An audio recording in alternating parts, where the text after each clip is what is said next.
আমাদেরকে লালন পালন করেছে।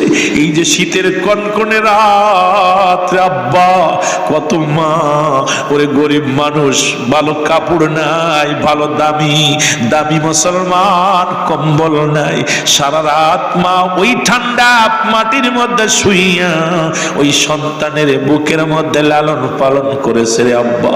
আমার বাবারা, আমরা এই পল্লী এলাকার মানুষ, আমরা তো টাউন এলাকার মানুষ নয় রে। ওই গরিব মানুষটা এই সন্তানটার মানুষ করতে যাইয়া রে সারা রাত ওই প্রস্রাবের মধ্যে ঘুমাইয়া সন্তানের এই আসলের পরে রাখছে। আর বড় হয়ে সেই সন্তান যদি মারে না চেনে, বড় হয়ে যদি সেই বাবারে না চেনে, এর মধ্যে যারা আছেন অধিকাংশ কর্মজীবী, মাঠে কাজ করেন, কৃষক মানুষ আব্বা, এই সারাদিন মানুষের বাড়ি বাড়ি কাজ করেন, সারাদিন এই শ্রম দিচ্ছেন শুধু কলিজার টুকরো সন্তানের সুখে রাখার জন্য, কলিজার টুকরো ছেলে মেয়েদেরকে লালন পালন করার জন্য। আজকে সেই সন্তান বড় হইয়া চাকরি করে, ব্যবসা করে, বাবার চেনে না, মার চেনে না, বড় দুঃখ কলিজার মধ্যে লাগে রে আব্বা। কারণ আজকে সেই সন্তান হইয়া আমরা সেই পিতা মাতারে বই লাগিয়েছি।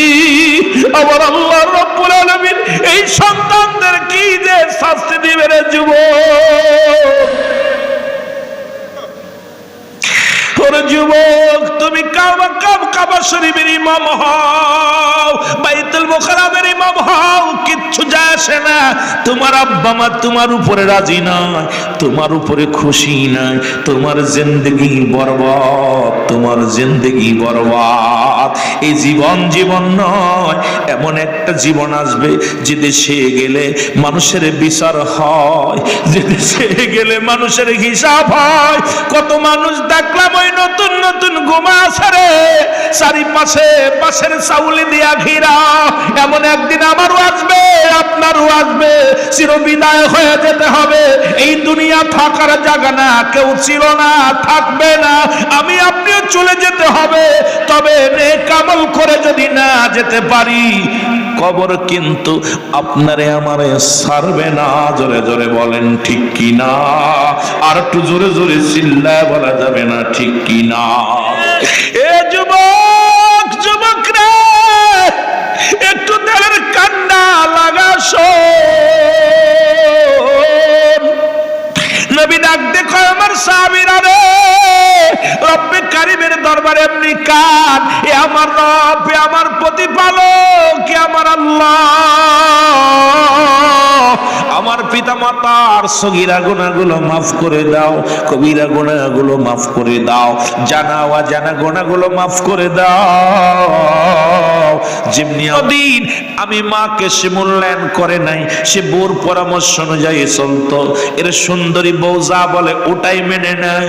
আমি মায়ের কোনো পরামর্শ শোনে না, আমি মার কলিজার মধ্যে বড় আঘাত লাগছে।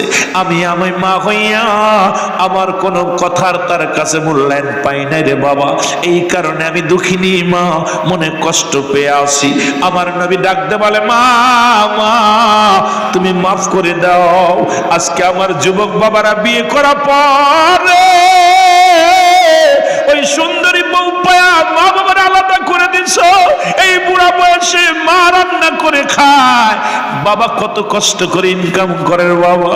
তোমরাও যেদিন বুড়া হয়ে যাবা, তোমাদের আব্বা মা যেদিন তোমাদেরকে এইরকম, তোমার সন্তান তোমার এইরকম বিরুদ্ধ ভাইয়া করে আলাদা করে দিবে, তখন চোখের পানিগুলো বড় বেড়ে যুব। ও যুব, আমার নবী কয়, মা গো, তুমি আমার আলকামারে ক্ষমা করে দাও। মা বলেন, আরে বাজান না, কারণ বোর পরামর্শ অনুযায়ী চলতো। আমি কোনো পরামর্শ দিলে শুনতে চাইতো না, আমার কোনো কথা রাখতো না। আমি মায়ের কলিজার মধ্যে আঘাত লাগছে, আমি তারে মাফ করতে পারবো না। আমার নবী কয়, মা আমারে, আমার আলকামা বড় কষ্ট পায়, মৃত্যু যন্ত্রণা বড় কঠিন, মারা গেলে জাহান্নামে চলে যাবে। মা গো তুমি মাফ করে দাও, মাফ করে দাও। ও যুবক, মা জননীর কাছে অনুনয় বিনয় করে মা বলে, মুহাম্মদ ওই সন্তানের ব্যবহারে আমার কলিজা আঘাত লাগছে রে, আমার কলিজা আঘাত লাগছে। আজকে অধিকাংশ সন্তান মা বাবারে কষ্ট দিছ, ব্যবহারে মার সঙ্গে কত না চোখ না কথা বলেছ। তুমি নামাজে দাঁড়াইছো, তোর মুসলমান আমার আল্লাহর হুকুম নবীর হুকুম শুনে নাও। নবীজি বলছে সন্তানের আরে তুমি নামাজে দাঁড়াইছো, একমাত্র ফরজ নামাজ ব্যতীত তোমার মা তোমাকে ডাকছে রুহুল আমিন, তোমার বাবা তোমারে ডাকছে রুহুল আমিন, নামাজ ছেড়ে দাও। নামাজ ছেড়ে দিয়ে আগে মার ডাকে সাড়া দাও, বাবার ডাকে সাড়া দাও। মা ডাকছে আমি মোবাইল টিপছি বইয়া বইয়া, গেম খেলতেছি মুসলমান, মা ডাকে রুহুল আমিন কানে যায় না, মা বাবা ডাকে রুহুল আমিন কানে যায় না। আরে কপাল পুরা শোন শোন, এই পৃথিবীর মধ্যে এই দুনিয়ার মধ্যে তুই জান্নাত কামাই কর। জান্নাত যদি কামাই করতে চাস ওই মা বাবার চরণ দুলিতে পড়ে যা, ওই চরণে পড়ে যা, চরণে পড়ে যা।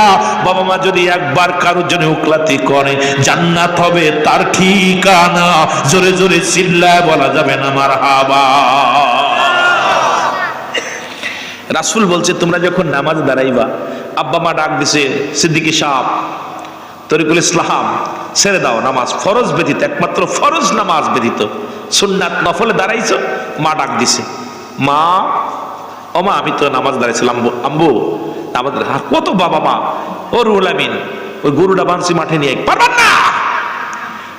বাপে কষ্ট করে সন্তানের কয় বাজান বিকেলে যাস না, খেলা করতে যাস না, তোর আব্বা বাজারে গেছে গরুটার পরে খড় কেটে দে।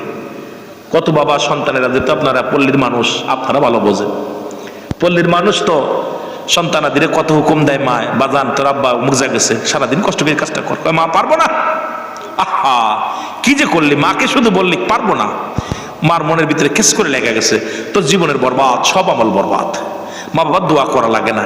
আমি আশ্চর্য হয়ে যাই, দেখবেন গাড়ির মধ্যে লেখা আছে মা বাবার দোয়া, বাড়ির মধ্যে লেখা আছে মা বাবার দোয়া, আপনার লেখা দেখবেন ব্যানের মধ্যে লেখা থাকে মা বাবার দোয়া। তা এই পাগলেরা বোঝে মা বাবার দোয়া করলে গাড়ির মালিক হওয়া যায়, বাড়ির মালিক হওয়া যায়। এই পাগলটা কেন বোঝে না যে মা বাবা দোয়া করলে আল্লাহ জান্নাত পাওয়া যায়? কথা কন না কেন, কথা কন না কেন?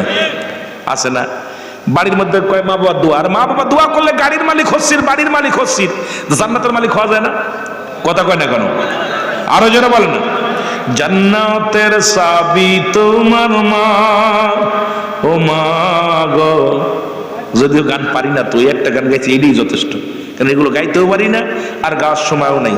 ওই মা বাবার একটা কথা বলছে, এইটাই যদি শেষ পর্যন্ত দুই চার খুলে কইতে পারলে আলহামদুলিল্লাহ, কারণ আজ ওয়াজ করতে গান গাইতে আসি নাই। তো ভালো বেশি বিশেষ করে বড় কষ্ট হলো এখানে, কষ্ট হলো এখানে যে মা বাবার জন্য আমাদের চোখের পানি পড়ে না। আমার নবীজি বললেন মা, নবী ডাকতে বলে মা, মা গো, ও মা তুমি আমার আলকামানে মাফ করে দাও গো মা। আমার তোর নবীর কাছে খবর আসলি, ইয়া রাসূলুল্লাহ ইয়া হাবিবাল্লাহ, নবী গো, ও মায়ের নবী খবর শুনছেন? নবী কয় কি খবর? বলে নবী গো আপনার প্রিয় সাহাবী, বড় আমলদারি সাহাবী, পৃথিবীর মধ্যে কোনোদিন কারোর দিকে মুখ মুছা করে কথা বলে নাই, এক ওয়াক্ত নামাজ কাজা যায় নাই, জীবনে একটা বাজে মন্তব্য তার জবান দিয়ে বাইর হয় নাই। নবী গো এই সাহাবী তো মৃত্যু শয্যায় সজ্জিত, কিন্তু তার মরণ হয় না। মরণ না হওয়া অবস্থায় নবী পড়ে আছে জমিনের মধ্যে। ইয়া রাসূলুল্লাহ ইয়া হাবিবাল্লাহ, সেই সাহাবী বড় মৃত্যু যন্ত্রণায় বড় কষ্ট করে। আল্লামা মুফতি আমজাদ আলী সাহেব একটা কিতাব লিখলো, কিতাবের নাম বাহারে শরিয়াত। এই কিতাবের মধ্যে লিখতে যা বললেন, দুনিয়ার মানুষ শোনো, মানুষ যখন সাধারণ মৃত্যুবরণ করে 70টা তাজা উটের গায়ের চামড়া জবাই না করিয়া উল্টো দিকে টান দিয়া লবণ আর মরিচ লাগা দিলে যতটুক যন্ত্রণা হয়, এর চাইতে 70 গুণ যন্ত্রণা হলো একটা সাধারণ মৃত্যু। এখন আমরা যারা মরণকালে পায়খানা করে দিই, আমরা যারা মরণকালে প্রস্রাব করে দিই, আমরা যারা মরণকালে জিহ্বা বাইরে গেছে,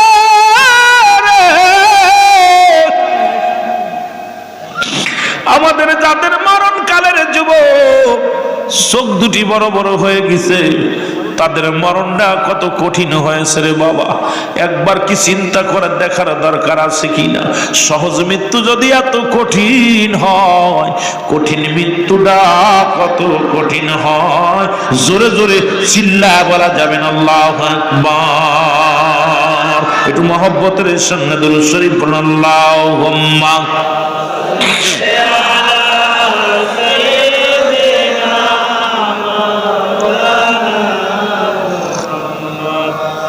আরো জোরে বলেন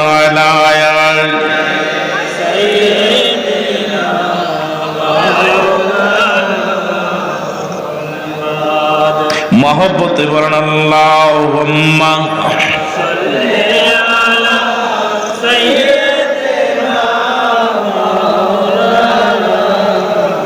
ওয়ালা আলি সাইয়্যিদিনা।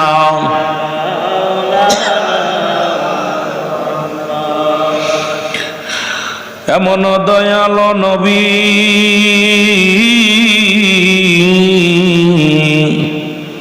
আসিলেন এই জগতে, সারা জীবন কাঁদলেন শুধু উম্মতি উম্মতি বলে। এ নবীজির প্রেমের মালা পড়ো মুমিন আশিকে, পরানভ রিয়া দুরুদ পড়ো ভাই সব মুমিনে। আল্লাহুম্মা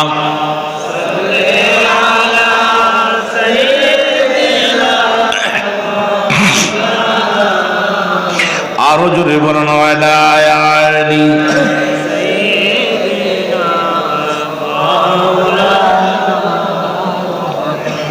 এই দুনিয়ার মুসলমান গভীর মনোযোগ, রহমতের নবী ডাকতে বলেন আমার সাহাবীরা গো, ও আমার সাহাবীরা কি বলতে চাও? বলে ইয়া রাসূলুল্লাহ, ইয়া হাবিবাল্লাহ, আপনার প্রিয় সাহাবী নাম তার আলকামা। জোরে জোরে চিল্লায় বলা যাবে না মারহাবা। আপনার আলকামা মৃত্যু সজ্জায় সজ্জিত নবীর সাহাবীর নাম ভালো করে লেখে নাও বাবারা আমার। এই সাহাবী মৃত্যু সজ্জায় সজ্জিত। নবীজির কাছে খবর আসে, ইয়া রাসূলুল্লাহ, ইয়া হাবিবাল্লাহ, আপনার অমক সাহাবী আলকামা নামের একজন সাহাবী মৃত্যু সজ্জায় সজ্জিত, মরণ হয় না আল্লাহর নবী গো, সে যে কষ্ট পায়। নবী কয় সাহাবীরা রে তাড়াতাড়ি যাও, তাড়াতাড়ি যাও। আমার নবীর সাহাবী, ও সাহাবীরা রে আলকামার চারিদিকে দাঁড়ায়া দাঁড়ায়া দোয়া করো, চারিদিকে দাঁড়ায়া দাঁড়ায়া ও মুসলমান কালেমা পড়ো, আশহাদু আল্লাহ ইলাহা ইল্লাল্লাহু ওয়াহদাহু লা শারীকা লাহু ওয়া আশহাদু আন্না মুহাম্মাদান আবদুহু ওয়া রাসূলুহু। জোরে বলো মারহাবা। নবী বলেন সাহাবীরা রে তাড়াতাড়ি যাও, আমার আলকামার চারিদিকে ঘুরে ঘুরে দোয়া পড়ো, ঘুরে ঘুরে ভালো করে কালেমা পড়ো। নবী কোচমল কোন মুসলমান কোন মুমিন যদি ইন্তেকালের সময় হয়ে যায়, রাসূল বলছে খবরদার তার পাশে দাঁড়ায়া কোন দুনিয়াবি গল্প করবা না, কারণ মালাকুল মউত যখন এসে যায় ওই লোকটাকে এত ভয় ভীতি দেখানো হয়, হঠাৎ করে ঈমান চলে যেতে পারে। যখন কোন মানুষ মৃত্যু শয্যায় সজ্জিত হয়, পাশে কেউ খবরদার দুনিয়াবি গল্প করবেন না, ছেলে মেয়েরা কান্নাকাটি করবেন না, পাশে দাঁড়ায়া মুসলমান শুনে নাও শুনে নাও, কালেমা তাইয়্যিবা কালেমা শাহাদাত পাঠ করো, উচ্চ আওয়াজে পড়ো লা লা ইলাহা ইল্লাল্লাহু মুহাম্মাদুর রাসূলুল্লাহ সাল্লাল্লাহু আলাইহি ওয়াসাল্লাম। পাশে দাঁড়ায়া দুরূদ শরীফ পড়ো, পাশে বেশি বেশি করে তাওবা করে আস্তাগফিরুল্লাহ রাব্বি মিন কুল্লি যামবি ওয়া আতুবু ইলাইহি লা হাওলা লা কুওয়াতা ইল্লা বিল্লাহ। যদি কিছুই না পড়ো কালেমা পড়ো, কালেমা পড়ো, আল্লাহ আল্লাহ জিকির করো। নবী বলছে যখন মরে মুসলমান মুফতি আমজাদ আলী সাহেবের কিতাব, ওই যে বললাম ফতোয়ায়ে দেওবন্দের মুসলমান শোনো, ও মুসলমান বাহারে শরিয়াত, এই কিতাবের মধ্যে লিখতে যা বললেন মৃত্যু যে কত কঠিন, এই কঠিন মৃত্যুটা এত কঠিন রে মুসলমান। এই মানুষগুলোর 70টা উটের গায়ের চামড়া জবাই না করিয়া এই চামড়াটা ছিঁড়ে নিয়া, টান্দে ছিঁড়ে নিয়া ভিতরে লবণ আর মরিচ লাগা দিলে যতটুকু যন্ত্রণা হয় এর চাইতে 70 গুণ যন্ত্রণা হয় একটা সাধারণ মৃত্যুরে বাবা। ওরে যদি এই মরণ যদি এত কঠিন হয়, এই গ্রামের মধ্যে কত মানুষ এই জিগার বাড়ি আর জমিনে কত মানুষ মরণের সময় পায়খানা করে দিছে। হাফেজ সাহেব জানেন, হাফেজ তারিকুল ইসলাম ভাই জানে, কত মানুষ গোসল করাতে যা দেখছেন পায়খানা করে দিছে। কত মানুষ মরণের সময় বাবারে আমার কি করেছে, চোখ দুটো বড় বড় হয়ে গেছে, জিহ্বাটা তাদের বাইর হয়ে গেছে, ভিতরে দেওয়া যায় নাই, একটা অঙ্গ বেঁকা হয়ে গেছে, হাত পা বেঁকা হয়ে গেছে, সোজা করা যায় নাই। তাদের মৃত্যুটা কত কঠিন হয়, তাদের মরণটা কত কঠিন হয়। এই চিন্তা যদি কোনো মানুষের ভিতর আসে রে, এই মানুষটা তো ভুলেও অন্যায় করতে পারে না, কারণ এই দুনিয়া ছেড়ে চলে যেতে হবে, এই দুনিয়া থাকার জায়গা না। জোরে বলেন ঠিক কিনা? ও যুবক দিলের কান্না লাগে শোনো,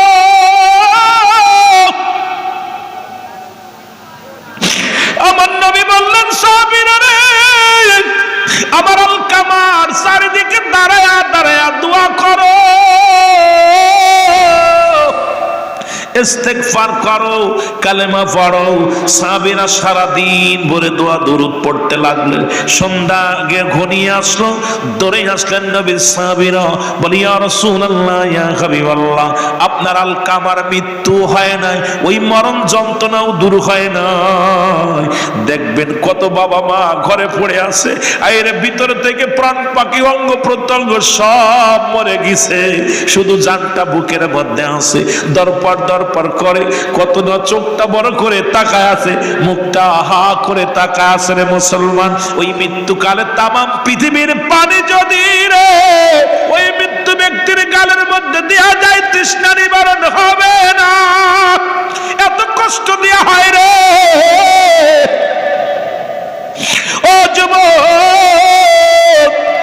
আল্লাহর নবী বলেন সাহাবীরা কি শোনাইলাম? বলি ইয়া রাসূলুল্লাহ, ইয়া হাবিবাল্লাহ, আমরা সারা দিন ভরে ভরে নবী গো আমার আপনার সাহাবীর চারিদিকে দাঁড়ায়া দাঁড়ায়া ঘুরে ঘুরে দোয়া পড়েছি, মৃত্যুবরণ করে নাই, মৃত্যু যন্ত্রণাও লাঘব হয় না। আল্লাহর নবী দৌড়ে গেলে এ হাত উঠে দিয়ে বলে রব্বি কারীম, এরে আমার সমাজের বাবারা শোনো, ও মুসলমান শোনো, কওমি অঙ্গনের কিতাব আল্লামা মুফতি মুসলমান শুনে নাও, শুনে নাও। এরে মুসলমান শফিক আহমেদের লেখা ফতোয়ায়ে দেওবন্দের মধ্যে প্রথম খণ্ড 24 নম্বর পৃষ্ঠারে আব্বা, এই পৃষ্ঠার মধ্যে বয়ান করে শুনে নাও। এটা মুসলমান সুন্নিদের কিতাব নয়, এটা কওমি অঙ্গনে যারা লেখাপড়া করেন তাদের কিতাব। ফতোয়ায়ে দেওবন্দের মধ্যে মুসলমান প্রথম খণ্ড 24 নম্বর পৃষ্ঠা, রাসূল বলেছে 5 ওয়াক্ত নামাজ আদায় করে জিয়ারত করে সর্বহালাতে আল্লাহর দরবারে দুটি হাত উঠায় দোয়া করা উত্তম মুস্তাহাব। একখান দলিল যদি কোনো ব্যক্তি দিতে পারবেন না আব্বা, হারাম না জায়েজ একখান কিতাব থেকে যদি দিতে পারেন বাবা, জীবনে আর কোনোদিন দোয়া করতাম না। আমার বাবারা আমার শুনে নাও, কারণ শরীয়তের কিবলা হলো কাবা, দুজানের কিবলা হলো রাহমাতাল লিল আলামিন, মোনাজাতের কিবলা হলো আরশে আজিম। চোখের পানি ছেড়ে কান্দো, রব্বে কারিমের দরবারে ভিক্ষা চাও, ভিক্ষা চাও।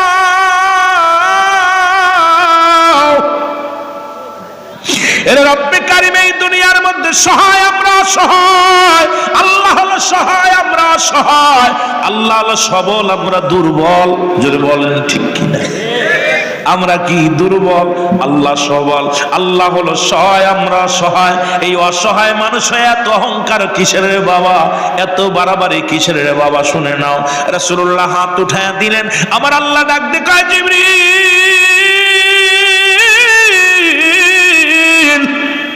তাড়াতাড়ি যাও, আমার হাবিবকে বলে দাও আজকে যেন হাতটা নামায়া ফেলে। আমি আল্লাহ রাব্বুল আলামিন আজকের দোয়া আমি কবুল করতে পারবো না। নবীজির দোয়া যদি কবুল না হয় তাহলে আপনার অবস্থা কি তা হইতো রে ভাই? আজকে হাতটা নামায় ফেলেন, কবুল হবে না। রব্বুল আলামিনের হাবিব আমার নবী রাহমাতুল লিল আলামিন ডাক দে বলে, জিবরিল রে কিসের জন্য আমি হাত নামাইবো বলো? বলি, ইয়া রাসূলুল্লাহ, ইয়া হাবিবাল্লাহ, আপনি যার জন্য দোয়া করেন এই দুনিয়ার মধ্যে মা জননী এখনো জিন্দা। ওরে মা বাবার কথা মতো যে জন চলে না, বলো মা বাবার কথা মতো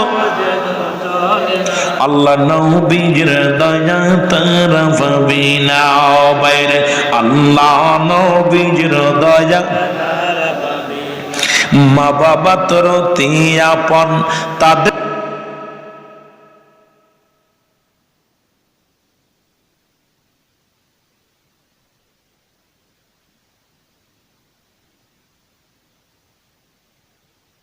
কষ্ট দিলে আল্লাহ সহে না, আল্লাহ নবীর দয়া তারা পাবি না বাইরে, আল্লাহ। এ দুনিয়ার মুসলমান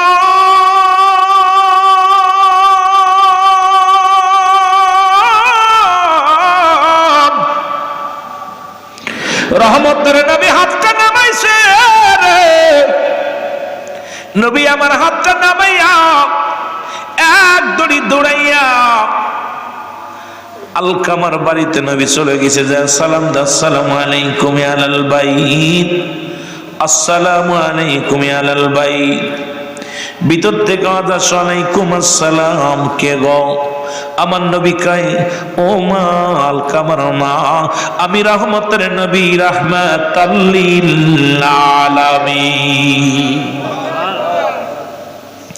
এর মা দুঃখিনী ডাকতে বলে, আব্দুল্লাহর বেটা মুহাম্মদ, নবী মুহাম্মদুর রাসূলুল্লাহ সাল্লাল্লাহু আলাইহি ওয়াসাল্লাম, নবী গো আপনি আমার বাড়িতে আছেন? নবী কয়, মা গো আমি আসছি, আগে জানতে চাই আমার আলকামা কি দুনিয়ার মধ্যে কোনো অপরাধ করেছে গো মা? মা গো আপনি হলেন গর্ভধারিণী মা, আপনার কাছে জানতে চাই আমার আলকামার কোনো অপরাধ আছে কি দুনিয়ার মধ্যে? মা ডাক দেখায়, বাবা মুহাম্মদ, আমার আলকামা জীবনে এক রাকাত নামাজ ছাড়ে নাই, আমার আলকামা কোনোদিন কাউকে একটা গালি দেয় নাই, আমার আলকামা কারোর সঙ্গে দুর্ব্যবহার করে নাই, আমার আলকামা জীবনে একটা রোজা ছাড়ে নাই, আমার আলকামা জীবনে একটা অপরাধ করে নাই। আমার নবী কয়, মা গো তাহলে এত মৃত্যু যন্ত্রণা, এত কষ্ট হয়,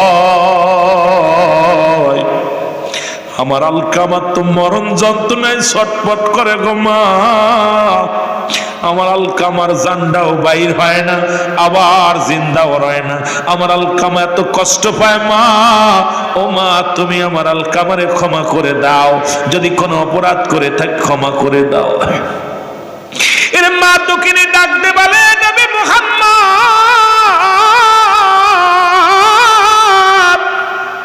এই পৃথিবীর মধ্যে আমার আলকামা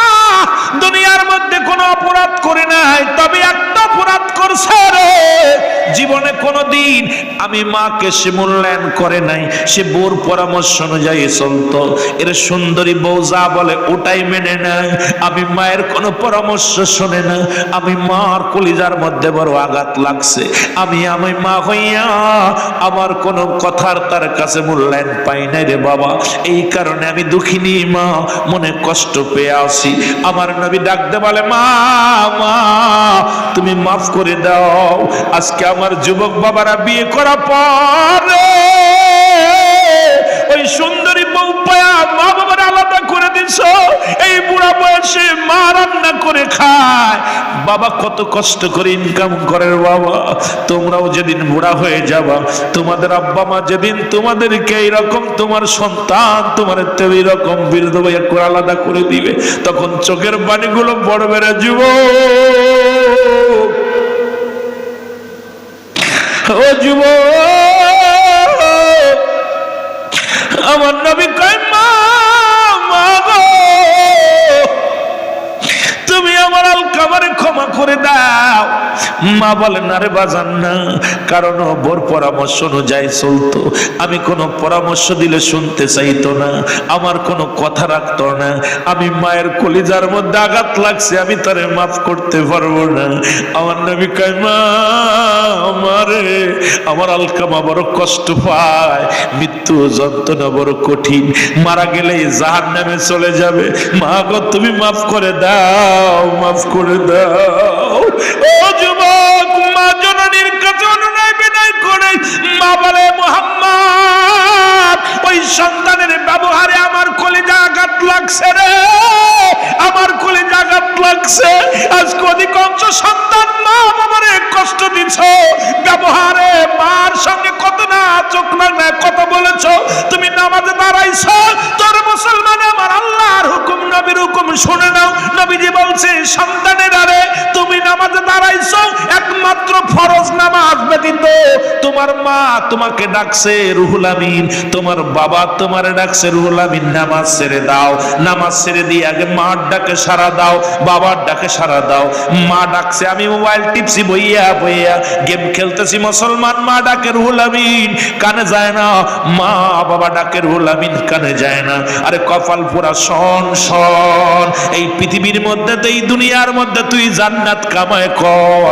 জান্নাত যদি কামাই করতে চাস, ওই মা বাবার চরণ দুলিতে পড়ে যা, ওই চরণে পড়ে যা, চরণে পড়ে যা। বাবা মা যদি একবার কারোর জন্য উকলাতি করে, জান্নাত হবে তার ঠিকানা। জোরে জোরে চিল্লায় বলা যাবে না মারহাবা।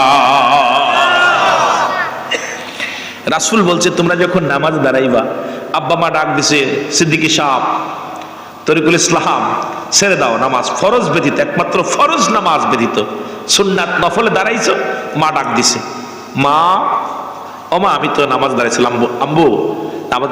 কত বাবা মা, ও রুহুল আমিন ওই গরুটা বানছি মাঠে নিয়ে, পারবেন না। বাপে কষ্ট করে সন্তানের কয়, বাজান বিকেলে যাস না, খেলা করতে যাস না, তোর আব্বা বাজারে গেছে, গরুটার করে খড় কেটে দে। কত বাবা সন্তানেরা যেত, আপনারা পল্লীর মানুষ, আপনারা ভালো বোঝেন। পল্লীর মানুষ তো সন্তানাদিরে কত হুকুম দেয়, মা বাজান তোর আব্বা মুরজা গেছে, সারাদিন কষ্ট করে কাজটা কর। মা পারবো না। আহা কি যে করলি, মাকে শুধু বললি পারবো না, মার মনের ভিতরে কেস করে লেগে গেছে, তোর জীবনের বরবাদ, সব আমল বরবাদ। মা বাবার দোয়া করা লাগে না। আমি আশ্চর্য হয়ে যাই, দেখবেন গাড়ির মধ্যে লেখা আছে মা বাবার দোয়া, বাড়ির মধ্যে লেখা আছে মা বাবার দোয়া, আপনার লেখা দেখবেন ব্যানের মধ্যে লেখা থাকে মা বাবার দোয়া। তা এই পাগলেরা বোঝে মা বাবা দোয়া করলে গাড়ির মালিক হওয়া যায়, বাড়ির মালিক হওয়া যায়। এই পাগলটা কেন বোঝে না যে মা বাবা দোয়া করলে আল্লাহ জান্নাত পাওয়া যায়? কথা কর না কেন? আছে না বাড়ির মধ্যে কয় মা বাবার দোয়া, আর মা বাবা দোয়া করলে গাড়ির মালিক হচ্ছিস, বাড়ির মালিক হচ্ছিস, জান্নাতের মালিক হওয়া যায় না? কথা কয় না কেন? আরো জোরে বলেন না। জান্নাতের চাবি তোমার মা, ও মা গো। যদিও গান পারি না, তো একটা গান গাইছি, এটাই যথেষ্ট, কারণ এগুলো গাইতেও পারি না আর গাওয়ার সময়ও নাই। ওই মা বাবার একটা কথা বলছে, এইটাই যদি শেষ পর্যন্ত দুই চার খুলে কইতে পারলে আলহামদুলিল্লাহ, কারণ আইসি ওয়াজ করতে, গান গাইতে আসি নাই। তো ভালো বেশি, বিশেষ করে বড় কষ্ট হলো এখানে যে মা বাবার জন্য আমাদের চোখের পানি পড়ে না। আমার নবীজি বললেন, মা, নবী ডাকতে বলে, মা গো ও মা, তুমি আমার আলকামানে মাফ করে দাও গো মা। একটু মহব্বতের সঙ্গে দুরূদ শরীফ পড়েন, আল্লাহুম্মা।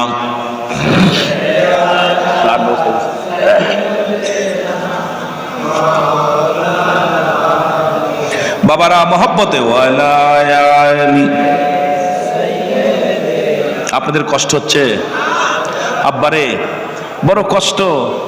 আমরা বাংলাদেশের আনা প্রত্যন্ত অঞ্চলে ঘুরি, বাবা মাঝে কি কষ্টে আছে। বুড়া বয়সে ভ্যান চালায়, বুড়া বয়সে রিক্সা চালায়, বুড়া বয়সে গেছে হাঁটতে পারে না, এখন মানুষের বাড়ি কাজ করে। খবর নিবেন, সন্তান আছে 3-4টা। আমি কয়েকটা বৃদ্ধাশ্রম আমার দিয়ে প্রথম উদ্বোধন করছে বাবা। দেখতে যায় দেখছি অনেক বড় লোকের ছেলেরা। জিগাইছি বাজান আপনার সন্তান আছে? আছে। বড় ছেলে ও বড় অফিসার, তার ছেলে লন্ডন আছে। এই বড় লোকদের ছেলে অশিক্ষিত, শিক্ষিত করতে পারে নাই, সুশিক্ষায় শিক্ষিত করতে পারে নাই। এই জন্য ছোট্টবেলা থেকে খালি শুনতাম মানুষের মতো মানুষ হতে হবে, মানুষের মতো মানুষ হতে হবে। আমার মন বলতো এই কথাটা কেন বলে। বাবাই বলতো মানুষের মতো মানুষ হতে হবে, চাচাই বলতো মানুষের মতো মানুষ হতে হবে, দাদাই বলতো মানুষের মতো মানুষ হতে হবে, শিক্ষক বলতো মানুষের মতো মানুষ হতে হবে, যার সঙ্গে দেখা হতো বলতো মানুষের মতো মানুষ হতে হবে। চিন্তা করতাম আমি কি গরু? আমি তো মানুষ। কিন্তু এখন বুঝি কেন বলতেছিল যে মানুষের মতো মানুষ হইয়া আজকে লেখাপড়া শিখে বড় চাকরি কইরা যারা এই দুনিয়ার মধ্যে বাপ মার যাদের কাছে ঠাই নাই, এরা মানুষ হতে পারেন, এরা অমানুষ। জোরে বলেন ঠিক কিনা? বিদেশ থেকে ডিগ্রি নিয়া, বিদেশ থেকে বড় বড় ডিগ্রি আইনা বইয়া বইয়া যারা ঘুষ ছাড়া যাদের কলম চলে না, এরা মানুষ হতে পারেনি, অমানুষ। জোরে বলেন ঠিক কিনা? আরো জোরে বলেন ঠিক কিনা? আজকে দেখলাম সিলেট শাহজালাল আন্তর্জাতিক বিমানবন্দরে দেখলাম আমাদের এক অফিসার আসছে। আমি অনেক খুশি হয়েছি। অফিসার আয় দুর্নীতি দূর করছে। দেখে মানুষের বিদেশ থেকে কত টাকা পয়সা মানুষ পাঠায়, আর সব সম্বল হারিয়ে কান্দে বয়া বয়া, এয়ারপোর্টে বয়া বয়া কান্দে। এটা দেখলাম আজকে সেই এমন ভাবে একটা বাচ্চা মানুষ, সে বলছে আমি বাতিলের কাছে কখনো মাথা নত করি না, আমি কখনো অন্যায়ের কাছে মাথা নত করি না।